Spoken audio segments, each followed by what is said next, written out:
So guys, welcome to our Sunday FX forecasting, and in this episode we've got an interesting sponsor that we're going to be introducing shortly. We're going to be discussing actually a big IPO as well. So today I'm going to be discussing Airbnb's long anticipated IPO, which is super exciting, and based off of that I've gone and partnered with Freedom Finance Europe. What I really like about these guys is the holdings company that's listed on the Nasdaq year to date is up over 200%, which means we know these guys are doing something right. Freedom Finance is a European brokerage. They offer IPO investments for investors all sizes for both retail and professional traders. And obviously these guys are offering one of the most anticipated IPOs of 2020, being Airbnb. So the IPO takes place this Wednesday, which is the 9th of December. It'll be starting trading on the Nasdaq as well on the 10th, which is Thursday. And retail traders can get involved and join the Airbnb's IPO via Freedom Finance's platform. Airbnb is aiming to raise over $2 billion through listing over 51 million shares, with a target price of $44 to over $50 a share, giving these guys an IPO cap of over $28 billion. So guys, if you're interested in the Airbnb IPO, you can invest or read more about it directly through Freedom Finance's platform. I've put a link below in the description where you can get access to it directly. The deadline for applications for the IPO on Freedom Finance's platform is on the 8th of December, which is this Tuesday, so bear that in mind. There are also 9 other IPOs on their platform. If you're not interested in Airbnb, you may be interested in one of these other exciting IPOs that they're offering. To participate in an IPO, head over to Freedom Finance Europe's website. You have to set up an account, deposit a minimum of $2,000 into that account, and then submit your interest and your application into the IPO of your choice. These guys have been doing IPO investments since 2012. They've got a team of analysts that go through and break down some of the most biggest exciting IPOs that are coming out to the market. These guys, believe it or not, were involved in the Facebook IPO, and we all know how that went. So it's quite clear that we know that these guys offer some promising IPOs, and these guys have quoted me that they have achieved over 60% on an average return on investment on the IPOs that they've been offering on their website. So next week we're going to be covering IPO investments as well with Freedom Finance and their platform to go over some other exciting IPOs that will be available. So stay tuned in next week to catch up if you're really interested in IPOs. Also get in the description below if the Airbnb IPO is something that you would be interested in. So guys, let's get started. I mean, that was absolutely awesome to hear a little bit more about Airbnb's IPO. Elliot's going to be discussing a little bit more about the fundamental side of that as well. So we'll leave that to Elliot in a little bit. Yeah, no worries. So talking about our first currency here, we're going to be looking at euro against the US dollar daily. And again, we said last week that we would like to see this break out of the range. We were bullish on this. However, we said that we'll be waiting to see a confirmation of that break. And I think that is very clear to say that we have seen that today, which is awesome to see it be breaking out of its highs and moving up. It's a very strong upwards move. So let's go down and break down our 15-minute analysis on this. So I wanted to do 2 different views. So the view that we're looking at now is a little bit more zoomed out, a longer term view. And again, just reiterating here, look at these cluster entries that we have seen since the trend moved to a upwards motion here over the last week. We have got 1, 2, 3, 4, 5 massive entries that we could have achieved here on euro dollar on the 15-minute pullback, just utilizing cluster 2.0 from our website. So really, really interesting to see how these entries have panned out. Again, just simple entry and exit of targeting previous highs would have been very profitable using the algorithm. So what does our outlook look like for this week for euro dollar? Now, we are at an interesting point because we are literally seeing buyers day after day after day join euro dollar. So as you can see, our analysis is pretty straightforward. We expect to have some sort of a pullback, whether or not it'll be to here or whether or not it'll be a little bit lower. We are going to be remaining bullish on this and looking to join in on this rally on the 15-minute time frame throughout this week, which I think is the first actually for us for a while to say that we're interested in getting involved in euro US dollar, just because we've been bouncing between those 2 range levels. So we are now bullish on euro US dollar, but we are expecting a pullback. It might take a day or two to get that pullback before we see the continued predicted rally. Moving over to pound against the US dollar. Well, it's a very interesting level that we have approached. We've approached that 1.35 level, and it's actually a little bit concerning for me in regards to looking at this level, because a lot of institutions have said that they don't expect pound to be exceeding past 1.35, which is an interesting thing, seeing as we are at that level now. So what's going to happen? Are we going to break that 1.35 level, or are we going to have a little bit of a pullback and then a continued rally? So we remain bullish on pound against US dollar, but we are very conscious of the level that it's trading at the moment, at this 1.35 level. You can see a little bit of the interaction with that 1.35 level, both on Thursday and Friday. You can see on this chart there, hitting the 1.35, selling off straight away, and then testing it again on Friday. So what do we expect to happen on this? I expect to see a bit of a deeper pullback, back down to sort of like Friday's S1 level, and then we'll see a continued rally until we potentially see that breakout of 1.35. So be cautious. Again, we are looking to go long and are bullish on pound dollar, but we are focusing around that 1.35 level. Again, being on the bullish side now for a couple of weeks on pound against US dollar, picking up the buy entries on cluster 2.0 entry signals, bouncing off of S1 sort of levels.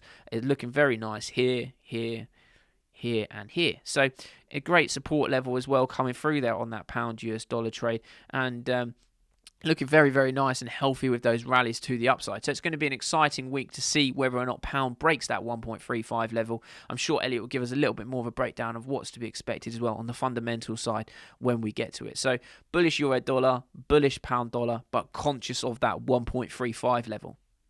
Now, heading over to the US dollar against the Japanese yen. Again, we've been calling this week after week after week. Previously, we was announcing that we saw this level here that we was interested in, and we wanted to see the market continue to go down. We saw it bounce up a little bit and continue its motion to the downside. I mean, US dollar yen, we have had a little bit of a pullback to the upside over sort of like the back end of last week. Going into this week, we can see that we had the trend switch to a downwards motion, breaking that upwards trend there on the 15-minute time frame, getting a clear break. Also, the trend now reversing. So I expect to see this reverse back up a little bit higher before we then start looking to join in on short sales on US dollar yen. I think that's probably been the easiest technical analysis that I've done for a while on these. We've got 3 clear-cut decisions: euro dollar long, pound dollar long, conscious of that 1.35 level, and US dollar waiting for a little bit of a move higher, and then we're looking to join in on the short sales on that US dollar yen position. So I'm going to hand over to Elliot, who's going to be talking about fundamentals. They could affect your positions in the market this week, so it's super important to stay tuned and listen up. Handing over to Elliot. Thanks, Sam. Yeah, so I think, as you say, pretty much dollar weakness across the board. Long on pound and euro against the dollar, and obviously short on dollar against the yen. So yeah, interesting to see how long that will continue for. This week, again, has been another busy week with fundamentals. We've had some updates to, that market paralysis we've been talking about the last few weeks. Some of these areas have been resolved, some are still open, just some developments. So we'll go from the top. And obviously, last week we spoke about Trump's concession, how he had sort of conceded power over to Joe Biden. However, this week we've seen a sort of change of tune back towards the decision needs to be overturned because of the fraud that's been happening in the election, and that it shouldn't stand. We've also seen a bit of a change in the mainstream media's view on this, more videos coming out of this supposed fraud that happened in the election. So it's quite interesting to see if that will continue. That, however, hasn't transpired in any sort of selling into the equity markets that we may see if this continues to ongo for longer. I think that's an interesting point. We've seen and the thing is, we're seeing witnesses come forward now actually stating that this is completely out of for example, that UPS driver is this is completely out of the behaviour that of my usual route. What I was told to do was very strange. Then you've got the lady that was in the counting room saying that she wasn't allowed to see votes and so on and so forth. So there is actually a lot of people stepping forward now. A lot of the numbers that are coming out is quite concerning. A video that we saw on Thursday evening that Trump reposted about all voters leaving the rooms. All counters leaving the rooms. A couple of people stay behind. Next thing you see is the people actually put the tables in the room in the morning. were staying behind, and they just pulled these suitcases out of ballots and put them on the counting tables. And so they're saying that they believe that there could be over 12,000 ballots there alone that was on fraud, and that they're saying that would have been the difference between who would have won and lost. And they're also saying that there's a lot of votes that have been multiple counted, and Trump going in on the guys that living in RVs, saying that these guys are down as these are their homes and you can't vote from an RV. So I think it's getting interesting. I don't know whether it's going to stop or overturn it, but I think there's going to be a lot of heat around it, that's for sure. Yeah, it's interesting. Definitely one to keep your eye on. Any more news developments that happen. So yeah, definitely something we're still going to be looking at. The other one we were looking at out of the US is the stimulus bill. So there's been a bit of movement on this, and there's some optimism coming out now that they will reach a $908 billion deal before the end of the year. Again, that would be good for markets. Not the $2 trillion that I think they were originally hoping for, but still positive news. We also spoke last week about the ECB stimulus and Poland and Hungary trying to veto and block that €750 billion. I mean, these numbers are just insane. Stimulus deal for COVID. However, the EU now have decided that to get around that, they'll actually just remove Poland and Hungary, so they won't be part of the deal, and that means that strips their power and their vote is basically irrelevant because they're not part of the deal. Whether that will happen and go through or not is yet to be seen, but it's quite an interesting development. It's quite crazy, actually, because it's still going to affect the value of the euro, which they're using. Yeah. And it's like, well, okay. They just want that deal to go through, right? So it's, Brexit, again, there's been more developments on Brexit. I think, as Sam mentioned in the technical analysis, the market is clearly pricing in the deal is going to happen. It has been looking like that is, they're on the verge of a breakthrough. And expect to see some more developments over the weekend. However, on Friday morning or Thursday evening, the UK came out and said that the EU have actually demanded more now and changing their stance. It's all tit for tat at the moment, I think. And then the EU came out and basically said that the UK are only saying that because they've had to do concessions, so they're trying to sort of play down the concessions they've done by putting the pressure back on the EU. However, I think analysts are still hopeful that a deal will sort of continue to develop over the weekend. In terms of lockdowns, we've started to see UK numbers drop.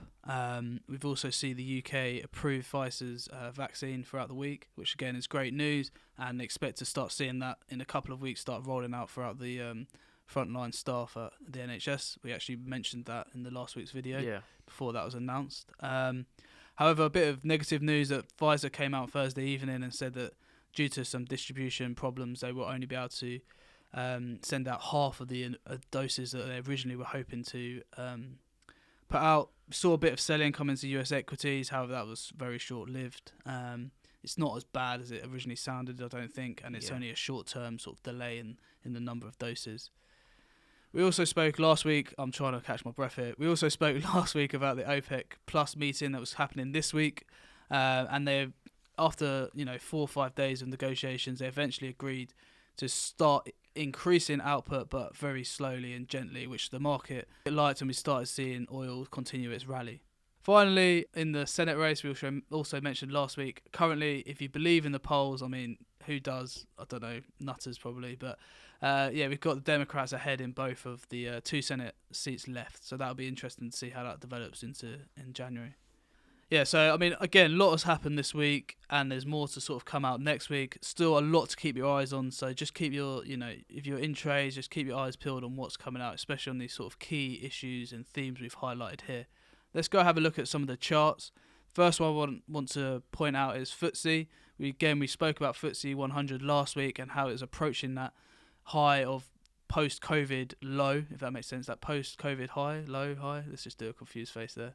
Of 6,500. It's actually broken through that level Friday morning. Great news for the index as a whole, and the next sort of level of interest is 6,800. I'd like to see a clear, obviously we're filming this on Friday, basically if it rejects that level, it's just going to go back lower, right? All the way up, I reckon. All the way up. Nothing can stop me. I think FTSE 100 is going to carry on making its move higher. I think, again, the more news that we see coming out with the vaccines. Also, I've been talking to a few different people, and it looks like the banks are still gearing up for negative interest rates, which is super interesting for us, and what that could look like for the UK. I think the more we have coming out of the Brexit deal, vaccine news, stimulus, I think that we could still see that move back up to that sort of 7,000 level, as long as we continue to see good figures. If we start seeing higher COVID cases and higher death rates, then I think we may have an issue. But I don't think there's that much now that can put us down. I think the only issue would be if the vaccine isn't as effective as they've claimed. I think if that comes out and it's and it's not what they've said it is, I think that will be what's going to trigger a sell-off. Yeah. However, a move back up to 6,800 is 5%. That end of year rally. And I've read reports coming out. Start of 2021, a lot of analysts and fund managers are they're still looking at those stocks that have been absolutely battered, and a lot of them are in the FTSE 100. So there could be bigger moves to be had at the start of 2021, and people trying to get ahead of the curve, jumping in now towards that year-end rally. So could see a move back to 6,800, possibly 7,000. And that's exactly what a lot of the Bloomberg analysts have been talking about as well, saying how they are seeing undervalued in energy and banking, quite a lot so, that are trading, off of their highs by like 15-20%, massively down. And quite exciting, actually, some news around the overall UK stocks, and especially travel and leisure as well.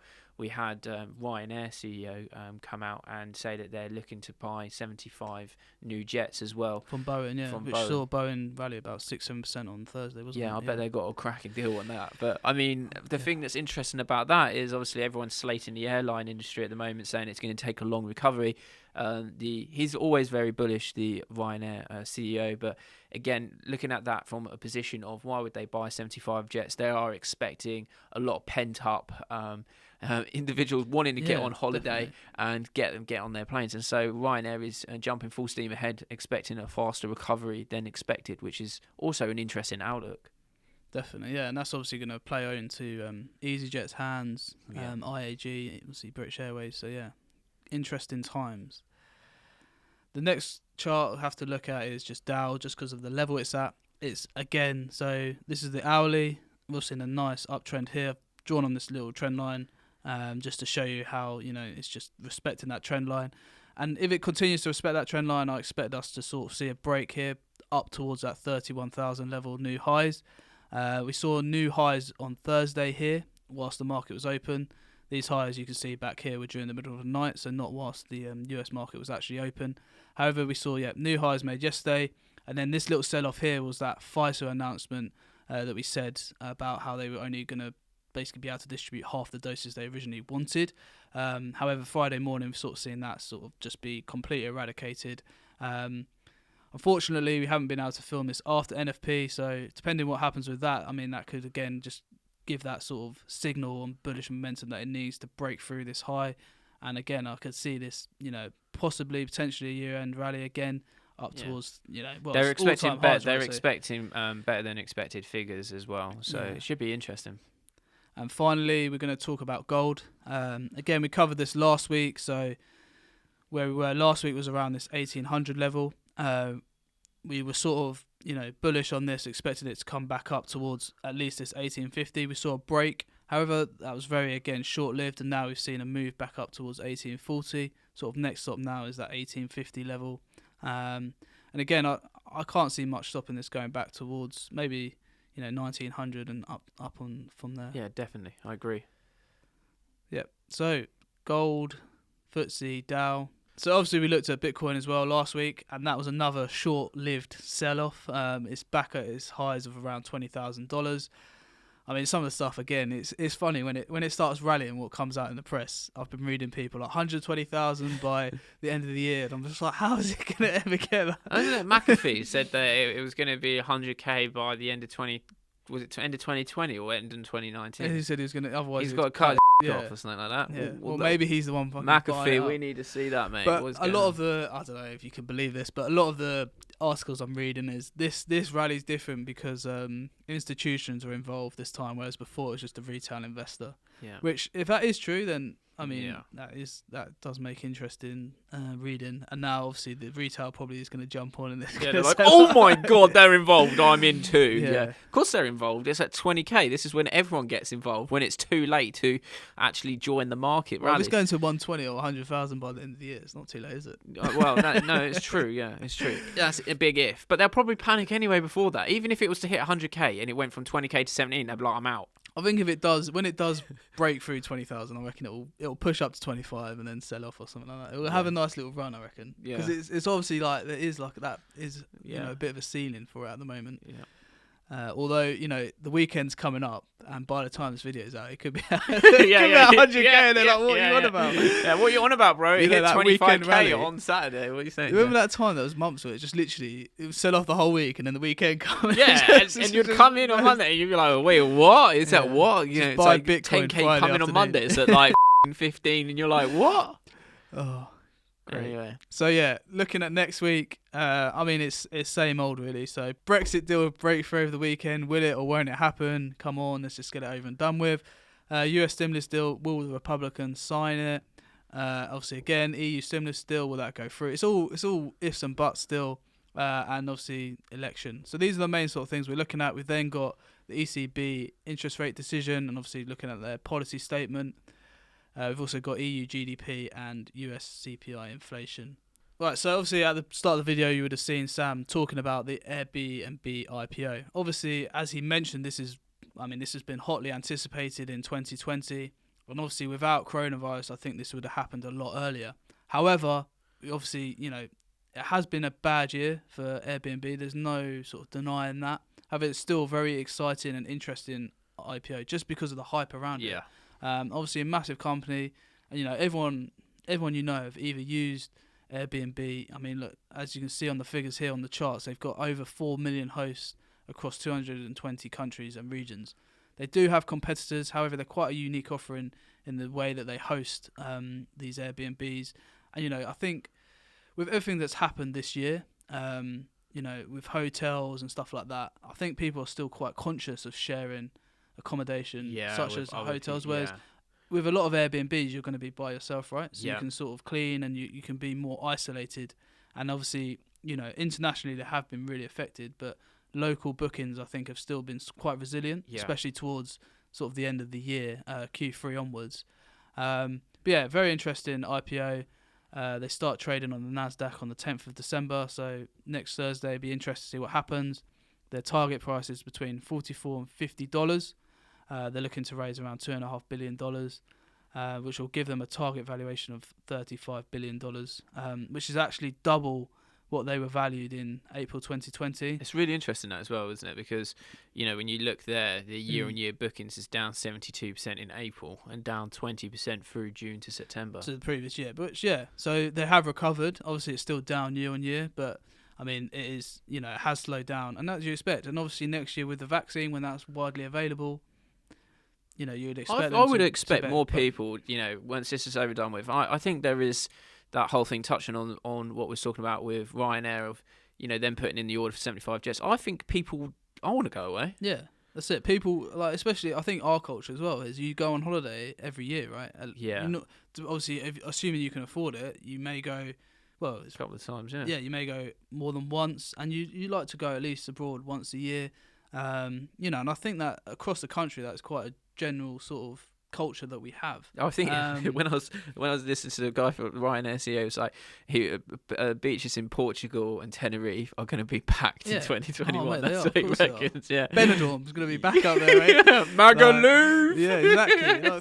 People like going away. Like you spend 6 months here in bloody winter. Yeah, you look like Casper the Ghost at the end of it. Yeah. You just want to go on holiday. Magaluf and turn Ibiza. into a lobster. Ibiza's going to be raving. Yeah. Back to this. So yeah, massive numbers we're talking about here, and they do have some big backers. They did have to raise money back in April, which is when the valuation was around $18 billion. They raised $2 billion in emergency funding.